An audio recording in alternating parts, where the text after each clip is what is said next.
Hi, everyone. Welcome to Chicago Autism Network's virtual autism parent workshops. We are grateful tonight to have Brigid McCormick come and present to us, so I will turn the time over to her. All right. So thank you all for being here today. I am much less of a give a lecture presenter and much more of a hands-on workshop. Let's leave with an action item list, things that feel like they will make life easier for you instead of just another to do. And so I'm hoping that that translates via Zoom. I hope that you feel comfortable participating in chat. And if you don't, I can talk about pretty much anything for any length of time. So don't feel pressure to do that. But I also want you to get as much out of it as you hope to. So, just a quick introduction about me. I'm the founder and clinical director at Precision ABA. We're a small precision teaching learning center and in home practice in Naperville. I do have my master's degree in ABA from the Chicago School and am a BCBA. I also originally had um, or well, still have a degree in secondary education and have my special ed certificate. And so, intersection of ABA is really the place that I like to live. I also used to be on the board of ILABA for 6 years, the Illinois Association for Behavior Analysis. It's where I first met Kimmy, and I've been a BCBA for 10 years. I've been in the developmental disability field since birth. And also, I'm a mom of two. My oldest will be 5 in July. He's very excited about being in kindergarten and being 5. And then my daughter was 2 in January. So, a lot of today's presentation comes from my experience as a parent that's backed by that over a decade experience as a behavior analyst. So, try to be as practical as possible in suggestions for today. So, I'd like to get started by learning about you. If you feel comfortable sharing, what are you hoping to get out of today? Why did you sign up? Tell me your children's ages too, if you feel comfortable, so that I can pull examples about them. And also, something that is important for me to note is that I know that this is for the Chicago Autism Network.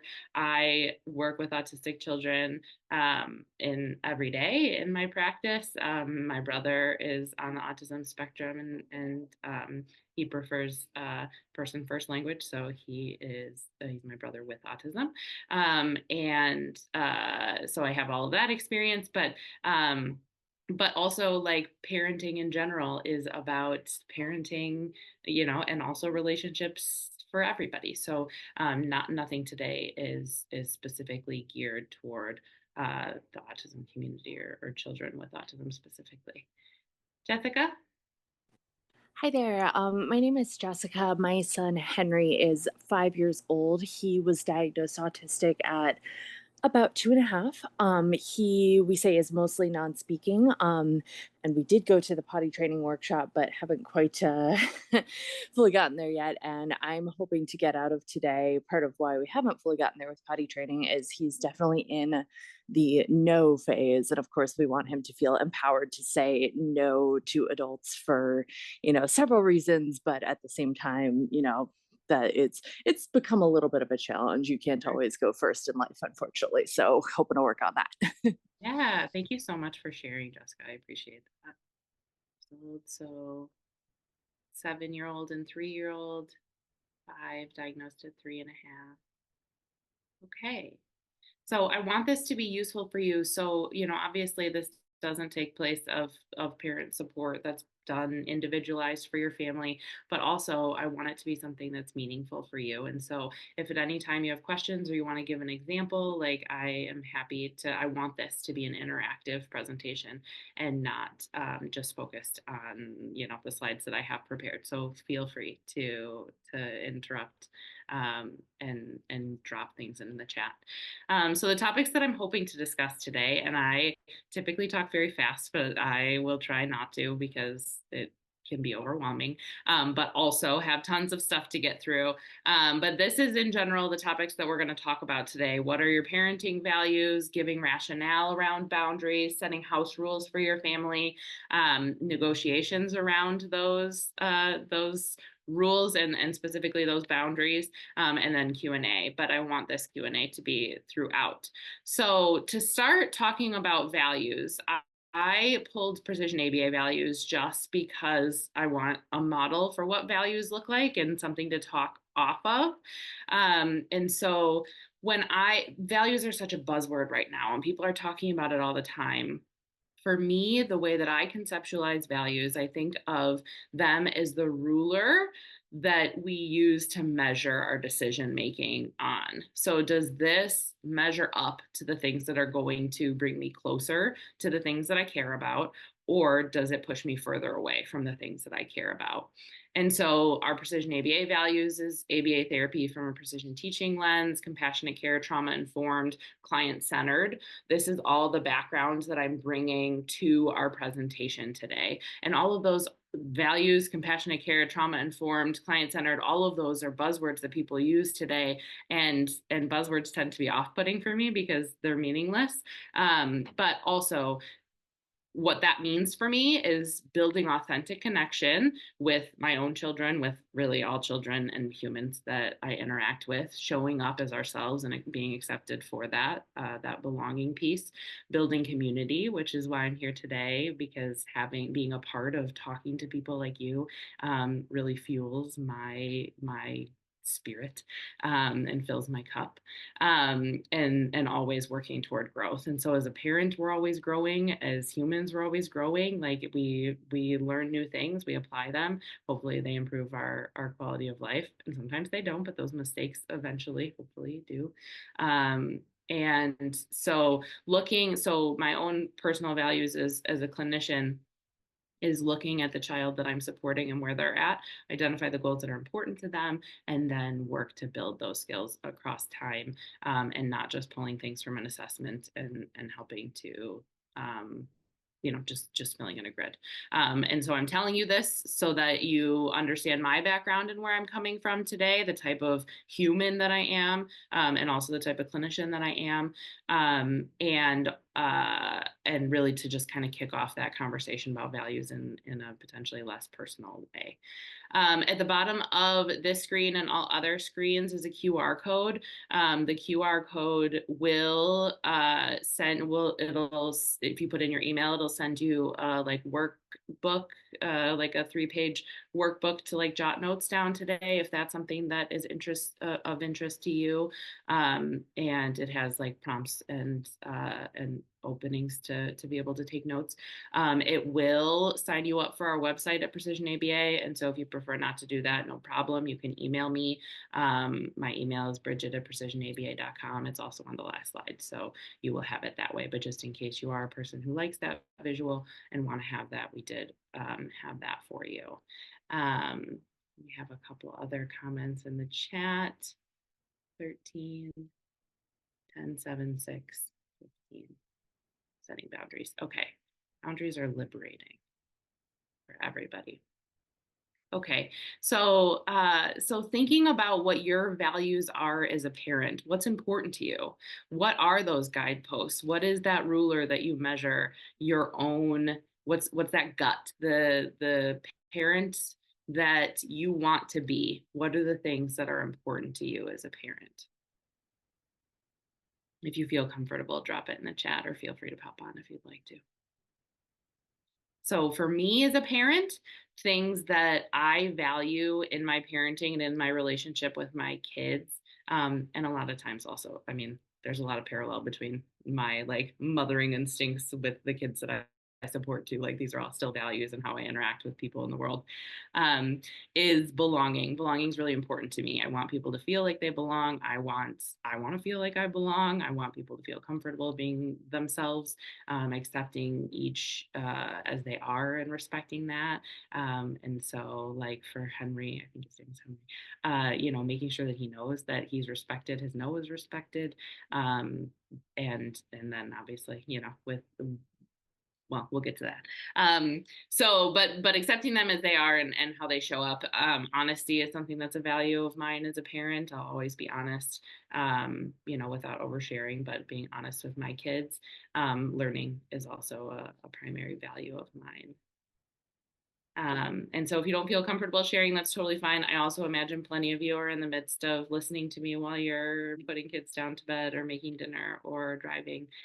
So also safety first, and sanity first before my chat. But thinking about what your parenting values are important, because it tells you what is the things that you should move toward as parents, but it also tells you the hills that you do not want to die on. And so if it is something, you're up against a decision to be made about something that that really isn't that important. Is this the hill that I want to die on? You want the things that are most important to you to be a primary value.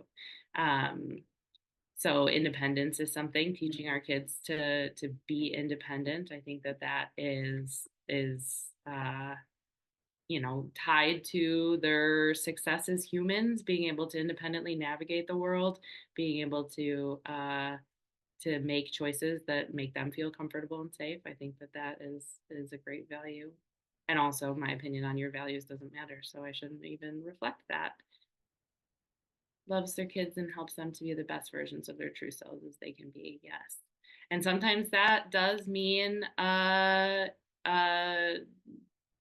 working. Yeah, well, we'll talk about that. Yes. Furniture together. See, Jessica, potty training and putting furniture together. Yes. Cookies for breakfast for sure. Okay. And something that also is important to note, like we all do things that are out of alignment with our values or the things that we care most about. Like we pick battles about things that are not worth it. And afterwards, it's like, why did that just come out of my mouth? You're not supposed to use that ruler that you're measuring your decisions up against to beat yourself up. So it is meant to be a guidepost, the things that you're moving toward. They're there to help light the path that you hope to go down. And they're not there for you to like judge and criticize yourself. Okay, so authoritative parenting, not to be confused with authoritarian parenting, is really the lens through which this presentation is written. And so for those of you who do not know what authoritative parenting is, often times it is also called gentle parenting. But the values of authoritative parents, their goals are to develop a close and nurturing relationship with their children. They're still giving guidelines and structure and expectations. See, so many people have fancy screens with multiple screens going on. I only have one, so I'm sorry for this brightly colored Canva cursor that's moving around. Clear guidelines for expectations. They explain the reasons associated with disciplinary actions, and those disciplinary actions are used as a way of support instead of punish. And so we're looking to use discipline to be clear in our expectations and not used as a method to like shame or embarrass or just as justice seeking, as punishment. It's meant to support and teach. Children have input into goals and expectations, and there's often communication that is shared. And so this is so authoritarian parenting, which is very similar, and I often mix up the two when I'm talking about it, is more of that one-way mode of communication. The parent has strict rules, and more of like I'm the adult here, and my expectations are paramount. Other types of parenting, when we're talking about like the four broad categories of parenting, are commonly referred to as permissive parenting or uninvolved parenting. And so this link that's at the bottom is a link to a source. It's not necessarily the best source, it's just a source. You should always parent the way that feels right for you and meets your child's needs and aligns with your family's values. But this slide is here so that you know that this is the shared value structure and standpoint that this whole presentation is built on. So this is kind of my operating from all of us in this room having those shared values as a parent, or similar values. So tell me, do you feel like you identify with these parenting values and approach? Does this resonate? Yes, I'm happy to share a copy of the slides. I originally put that as the link, and then I was like, do people want to read my slides? But I am happy to share them, so feel free to email. Yeah, so it looks like a fair amount from describing what is your parenting values, that this is something that's similar for a lot of you. And if it's not, that's okay. No, everyone parents. There's no one right way to parent. There are some harmful ways to parent or some wrong ways to parent, but there's not one right way to parent. And so trust your gut. Too often people I'm sure all of you have experienced this. There's so many people telling you what you're supposed to do, but no one is you for your child. So they might have more than one parent, but they don't have more than one you. And so do what feels right for you.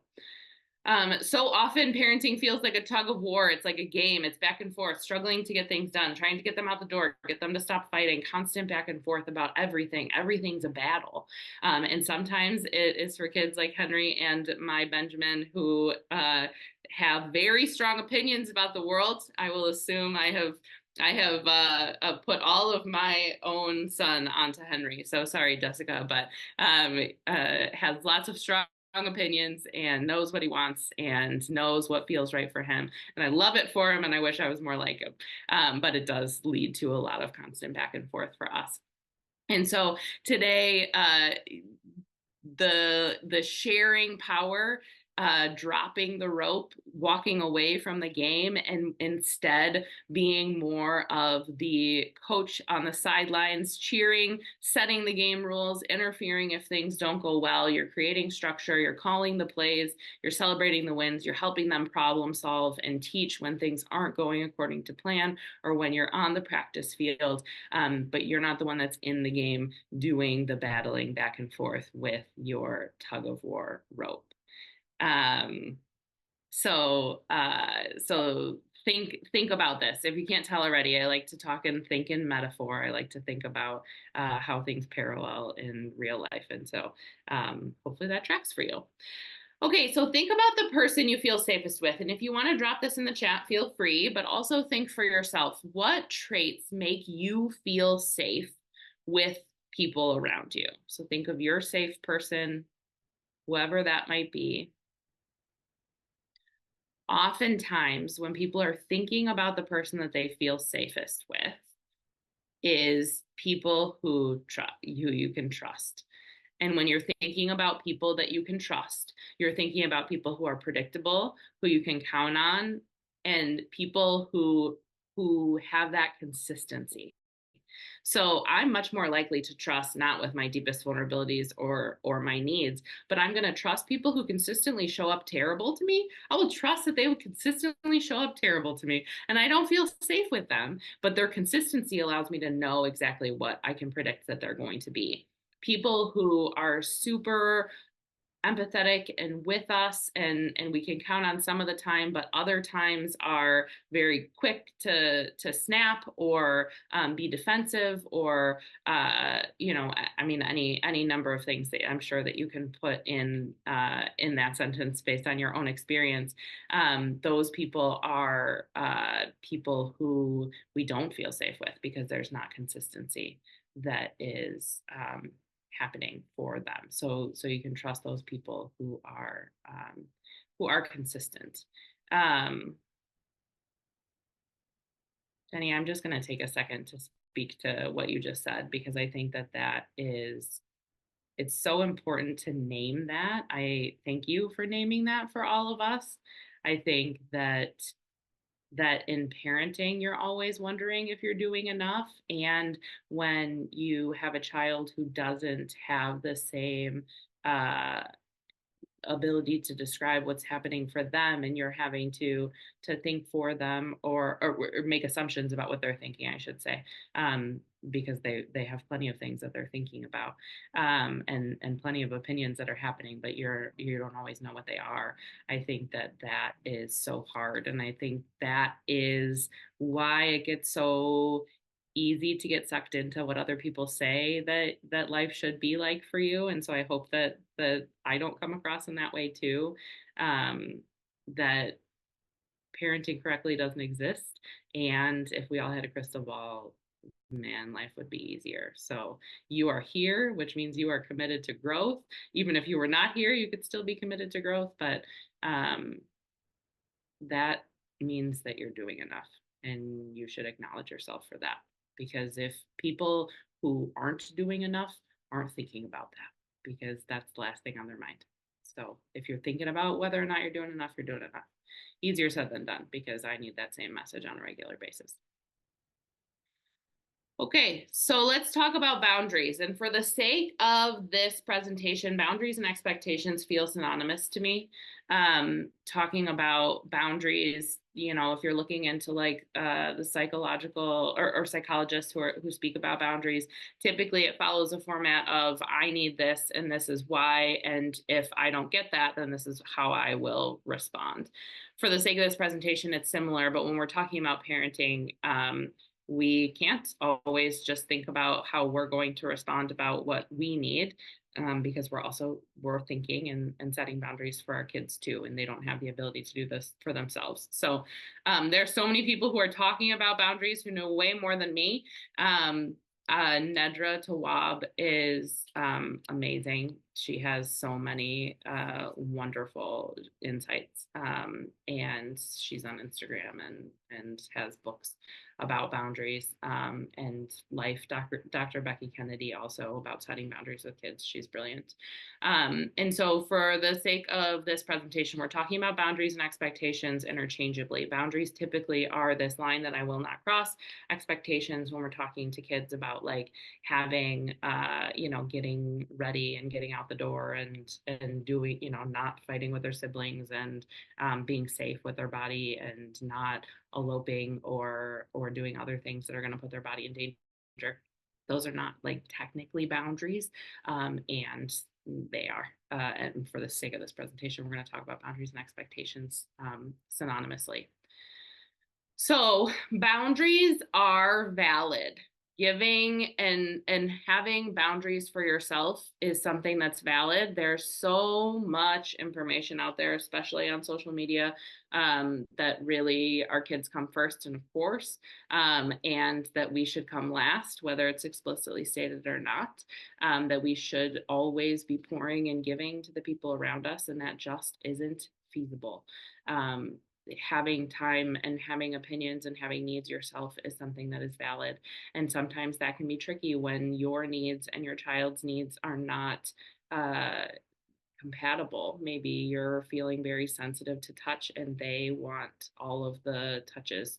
Maybe you're feeling sensitive to sound and they're being loud.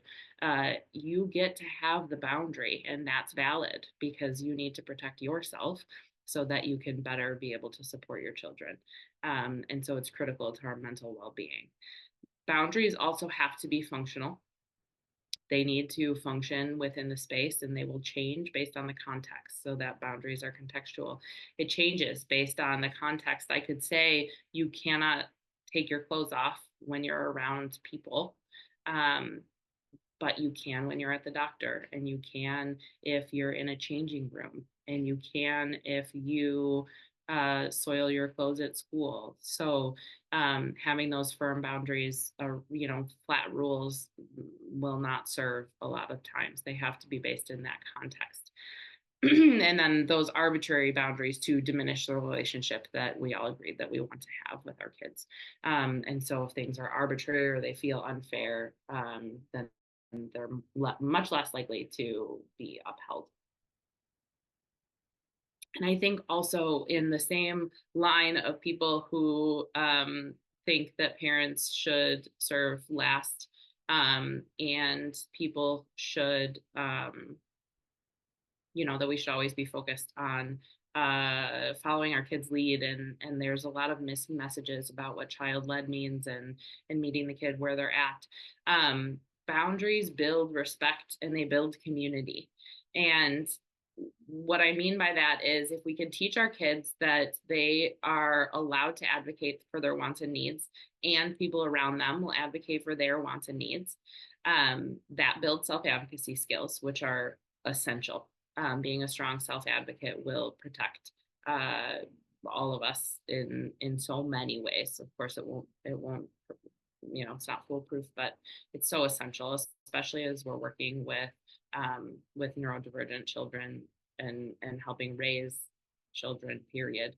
Building strong self-advocacy skills is a must. Imagine a world where we would be able to advocate for our wants and needs all the time. So I dream of that world for our children.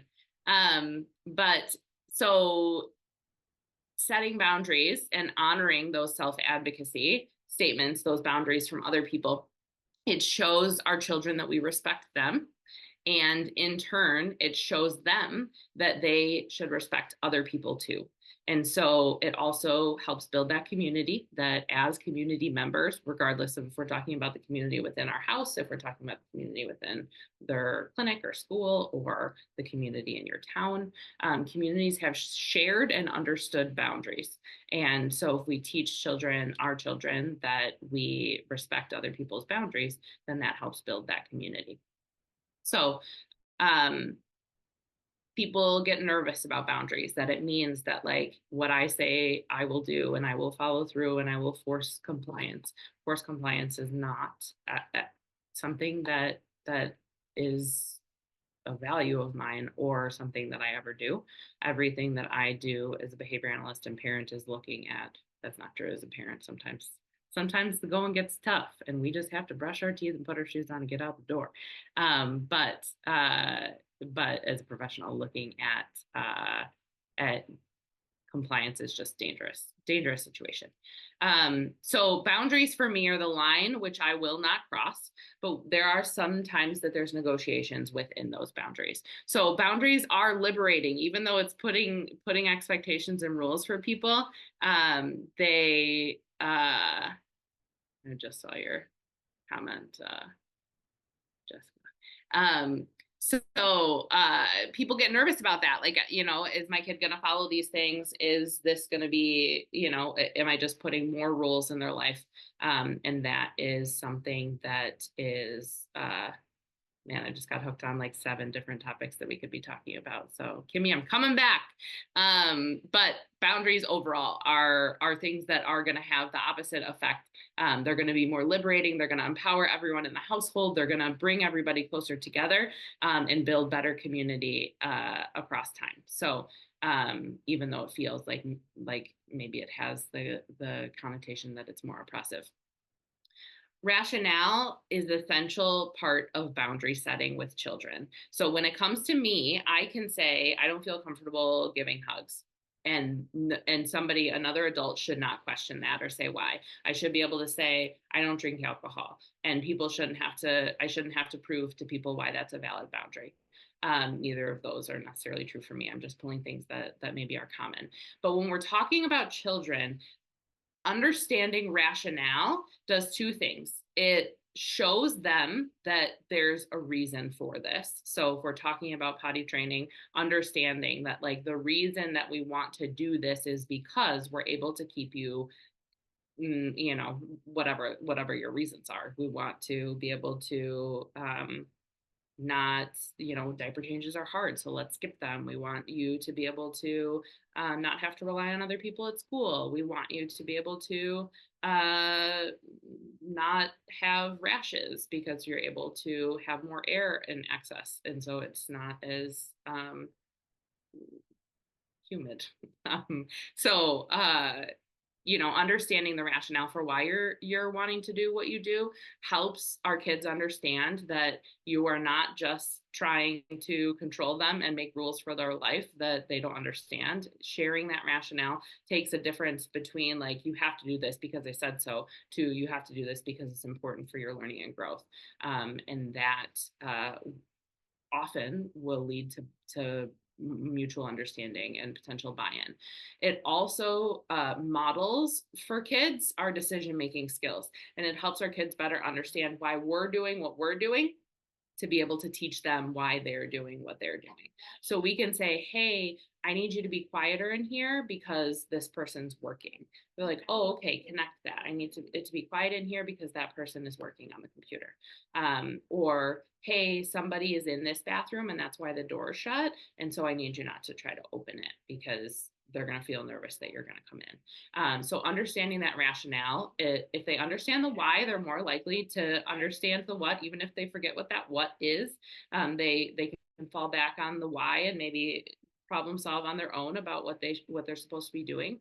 But it also helps them understand the decision making. It models for them the decision making skills when we're setting our when it's time for them to advocate. So if they understand that, like, okay, I want this because of this, then they're able to communicate to other people, I need this because of this.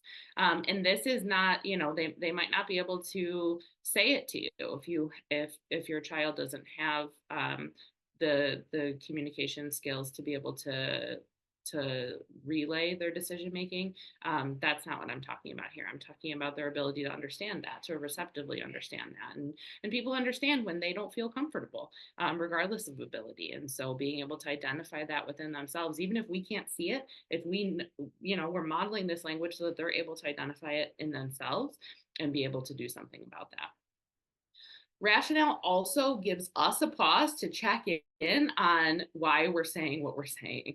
And so I might give a boundary and then think about the rationale, and I'm like, I don't have a good reason for that. Like, you got to get dressed because we got to go pick up groceries from Target.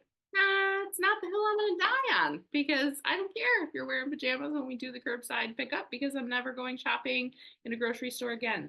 The rationale allows us to think about, is what I'm asking them valid? And is this something that's important to me? Is it the hill I want to die on for this? Does it have their best interests in mind? And so it allows us to check in with ourselves too, to say, is this boundary something that I should be setting? Okay. I teach all of the staff that I support, the parents I support, the clients that I support, boundary setting plus rationale, because it teaches them that their voice matters and their experience matters, and the voice and experience of those around them matter too.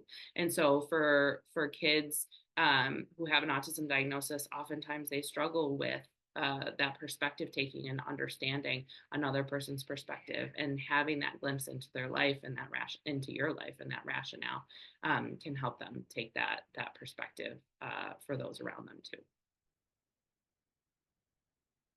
If you have any questions, feel free to drop it in here. Something else to consider is make sure that you mean what you say. Jessica, we'd be good friends. Say what you mean and mean what you say. So when you're setting a boundary, stick with it and give rationale for why you're choosing to change it. Sometimes people set a boundary. It's like, so if we're talking about expectations, this is more of an expectation if we're splitting hairs, that, hey, go clean your room and then we can go. And then they clean the room super fast. And then it's like, hey, can you also bring these shoes upstairs and throw your dirty clothes in the washing machine?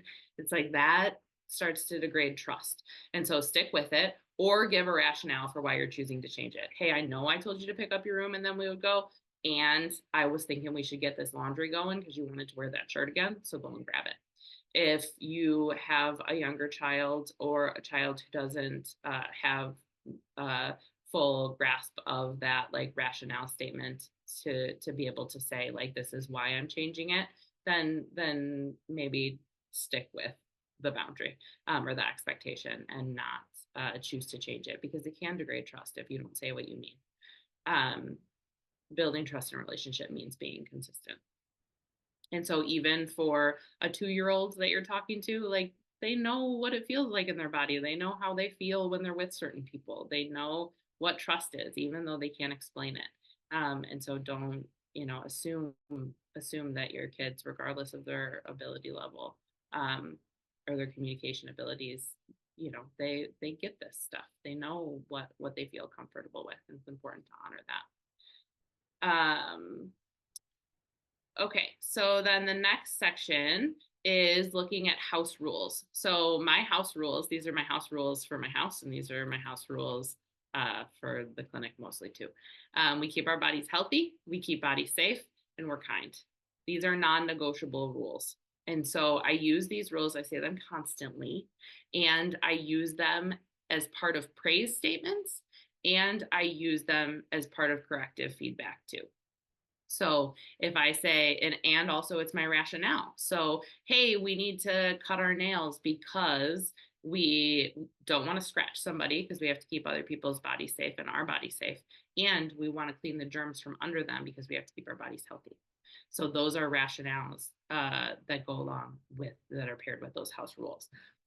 When my son is tackling my daughter, then I'll say, you need to be kind. That's not kind. That's not kind to say those things if they say things that they're not supposed to be saying, which they do. That's not kind. I also use it when I am setting expectations before things happen. So if I leave my kids alone in the room, if I'm going to go and run and change laundry or run upstairs or something, I'll say, I trust you to keep each other safe. I trust you to be kind to each other. And I also use it for praising.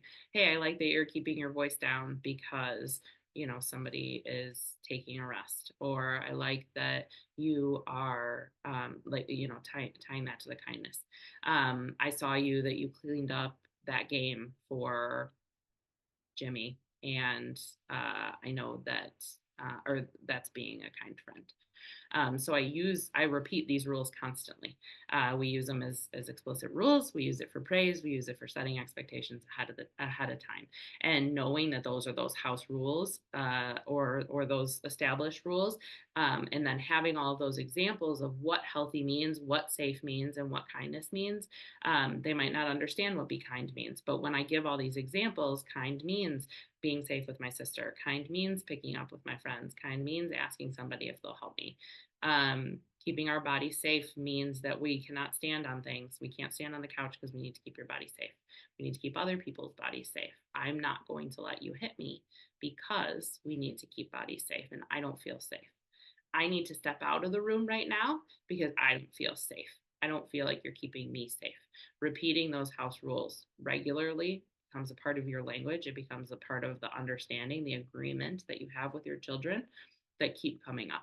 And so for you, what are your house rules? Are there things that are important to you? Families that I've worked with through the years will say, like, we have to eat every meal together. That's a house rule. It's a little bit different than the non-negotiable boundaries, but that's still a house rule that that's a rationale to live here. We have meals together because family time is important, and your kids knowing that will help them make choices about it. And then it doesn't have to be that they're 15 and you're arguing because they don't want to come eat with you, because this is something that's just an expectation. So they're not going to understand the definitions of these things. And so, but from the time, my 2-year-old the other day, because my 5-year-old is my almost 5-year-old, my wish is he was 5-year-old, can be aggressive with his sister. He doesn't have a diagnosis presently, and I imagine that it will happen at some point in his life. And he's really benefited from OT and speech, those are all things that have been helpful for him. But so he can be hands-on with his sister, and she's 2. And 2 days ago, he was coming in, and he was handsy but not aggressive. And she grabbed his hands and said, "Be kind." And it was just a moment that it was like, yes, you're getting it. And we're doing it. Those are those little moments that you have to hang on to when you're not sure if you're doing it right. Those moments remind you that you're doing it right. So one other note that I have in here as an example is, it's totally fine to be mad, but it's not okay to yell at me. That's not kind. or if somebody, if your child has, is having a tantrum versus a meltdown. If they're having a tantrum, they're really upset. It's like, I'm here for you. I'm here to problem solve whenever you need, but you have to keep me safe because we need to keep bodies safe. And then if they're not calming down, if it's not safe, I need to step out. I'm going to be right on the other side of the door, but I need to be kept safe here. And I don't feel like I'm being safe. Repeating this over and over again, it'll make it stick. And then it'll just be something that is a guidepost for their life. So boundaries are contextual and functional. We talked about this. I conceptualize boundaries as the line through which I will not cross. So I think about this when I'm thinking about when to intervene on how loud my kids are being, how maybe rambunctious they're being when I am in target. I think about like, what is the line that I'm going to intervene on? Like, we can handle a little bit of loudness, we can handle a little bit of silliness, but when we hit this threshold, that's when I'm going to step in. And sometimes that shifts based on who's around, that context, how much mental capacity I have to be able to take on in the moment. But that line is the line which I will not cross.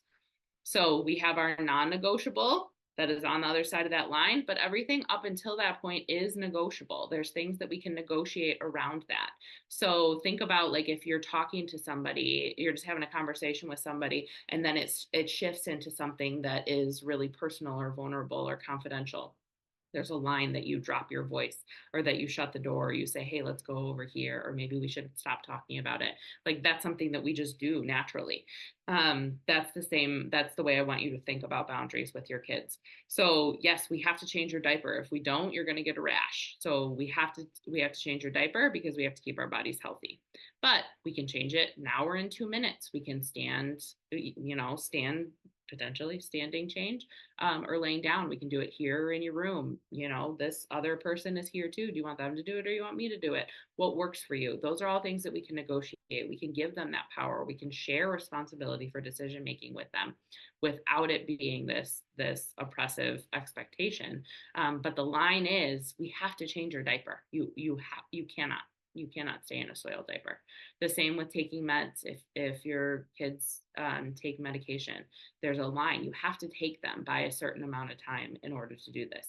We can get different flavors. You can choose which one. You can give it to yourself, or I can do it. My son has to take allergy nasal spray. So who's going to do it? When are we going to do it? Where are we going to do it? Do you want to do it in the morning, or do you want to do it later? It's fine if we wait until later. But hey, we're going to somebody's house who has dogs, and so we have to do it before we leave.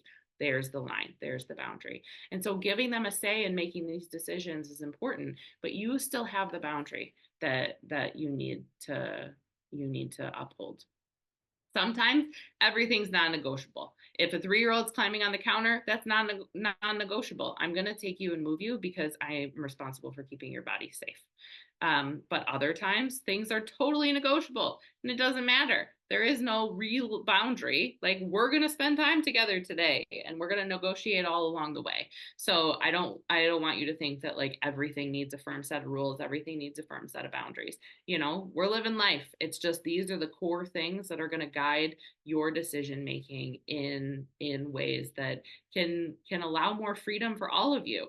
And also, as an aside, one of my favorite things about house rules and boundaries is that you are not the oppressor. You're not the bad guy about certain things. It's like, man, isn't this terrible? Like, we do have to be kind. And sometimes being kind is so hard. I don't want to be kind all the time either. But like, that's the rule for society, So it helps you guys be in it together, even though you're the one that's setting the rule. Okay, so thinking about that line, where is the line for you in a specific moment, where those boundaries are at all times? Something to think about for yourself is that your bandwidth is going to change across time. Your own regulation, you're regulating or co-regulating for your child, managing any behaviors of concern that they might have. Like, those are all going to change based on that. So like, it's totally fine that you're having fun, but as soon as he gets too hot, then we're going to have, an increase of or potential for aggression, or we're going to have yelling or screaming, and you need to know where that is. Sometimes we're more dysregulated than others, and so our boundaries change based on that. Understanding that rationale, I think, is really important for our kids to hear, like, this is too loud for me and I can't handle that right now. And other times it's fine, but I need you to know that right now this is something that is just too much for me right now. And then you can negotiate with them from there. Um, so looking at your own bandwidth, I think, is important. Knowing that rationale is too, because sometimes it's like, I just need you to stop it and I don't have any good reason. I just need it. Is that something that is unreasonable? Is that non-negotiable? That line, is that unreasonable? Is that just you exerting power over your child because it's embarrassing that they are, talking loudly about private parts in the waiting room of the doctor's office? Like, is that reasonable, and why? Can you explain to them why this is not appropriate? Can you explain to them that it's the context that's the issue? Is it something you should just jump in on? Like, is the non-negotiable reasonable in the moment? Check those often. Sometimes things feel like they're non-negotiable, like getting a haircut or cutting your fingernails. They rarely are, and can wait until there's a time that you can mutually agree on where everybody has the bandwidth. But that negotiation sometimes is just equitably sharing space with others. So, like, hey, I'm totally fine. Like, if you have a child who engages in vocal stims, especially ones that get loud, like, sometimes you don't have the bandwidth to take in more auditory input. And so navigating that with them, and that helps breed community too, and build that trust. Like, hey, I have a headache, and so this is too much for me right now. I am going to put headphones on. And narrating that for your child, I think, is important. I swear by my earplugs. They save my sanity so often. But if they're vocalizing loudly or watching TV loudly, or any number of things, like, but I'm cooking in the kitchen, I can't, or I need to listen for my baby who's going to wake up, so I can't put headphones in, or whatever. Like, sometimes you leave, sometimes they leave, sometimes you put earplugs in, sometimes they stop. Like, negotiating those boundaries and working together to find a solution helps breed that community, and it helps them understand how their behavior impacts others.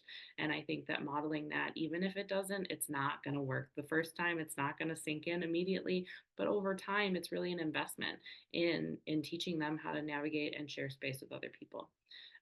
Maybe a certain type of food makes somebody feels nauseous. Like, for me as a kid, every time, my family loved making bacon and it made me feel so nauseous. I don't like the smell of cooking bacon. But sometimes that meant that, like, I was in the room with the door shut. Sometimes that meant I left. Sometimes that meant well, in my family, no, it never meant that they didn't do it. But if it was in my household today, then maybe they would. We're not going to do this, or we're going to arrange it around a different time, or we'll bake it instead of frying it. Those negotiations, I think, are important when you're talking about being in community with others. And we don't want to use boundaries as a threat or coercive or using power over our kids, because we agreed what our values are is we want kids to know that they have a say in their life, and we want to help them figure out the things that are meaningful for them. And so don't think of boundaries as threatening or using coercion to try to manipulate the situation. As parents, there are times where every one of us, I am confident, have used threats that we could not follow through on, and have used coercion or used power over to get our kids to do something. Sometimes it's because it's in their best interest, and, like, I know that you don't want to go to bed, and sleep is literally the only thing that's going to be able to make you feel better, so we're gonna sit in this room until we're going to do it. Sometimes you do have to use power over because it's what's in the best interest of your kid. But just keep it in mind as you're thinking about what those guideposts and those values are for you. I'm almost done. When you're thinking about troubleshooting, and when you're thinking about building up this skill set for you, the slingshot metaphor is something that has really been really dominant in my life across time. So think about a slingshot, that you're pulling back the slingshot. Everything that you're doing is an investment that will shoot you further. So if you're investing in this and it's not working, your kid's not responding, they don't get it, and then all of a sudden they hold somebody's hand and say, be kind, and give corrective feedback. That is the slingshot. And so a lot of parenting is not seeing results and not seeing things change. And then one day that slingshot lets go and it sends you further than you had initially ever thought that you would go. And so that's something that I wanted to pass on to you because I feel like that keeps me going some days as I'm like, we're just pulling the slingshot back, even though I'm hating every second of this. When you're looking at, the considerations for all of this, you're going to mess up. I'm going to mess up. You just own it and reestablish trust in relationship. Hey, I did something that I don't feel comfortable with. I yelled at you and I'm working on that. And you're working on things and this person's working on these things. My son started pointing out things that other people are working on to them because that was the model that I was following. And so he started telling other people that they needed to work on things. Went over well in some instances and not in others. You just own it and reestablish trust in relationship, and that's really what you do. That's that. Being a good parent doesn't mean that you don't make mistakes. We all make mistakes. We're human. We're growing, but that is something that just keep in mind. Also, if there's therapists who work with your kids, make sure that they're doing these things too. There's too much in my field, compliance based. There's too much forced compliance. There's too much requiring kids to do things or withholding access to things to get them to do things. It's just dangerous and it's unsafe. And we can also talk about this. And I could easily talk about this for hours and hours on end. But just make sure that the kids that are working with you are honoring their self advocacy and getting the kids to opt in to the things that they're doing and not just requiring it. So past Brigid was hopeful that we would have time to do this, and we don't, but that's okay. Feel free to contact me. This is my contact information. I'm happy to answer questions. I'm happy to share slides. I'm happy to just check in and bounce ideas. I have a link in my email signature to set up a time. If you want to set up a time to just like workshop some of this stuff, I'm happy to do that. I found this picture and I really love it.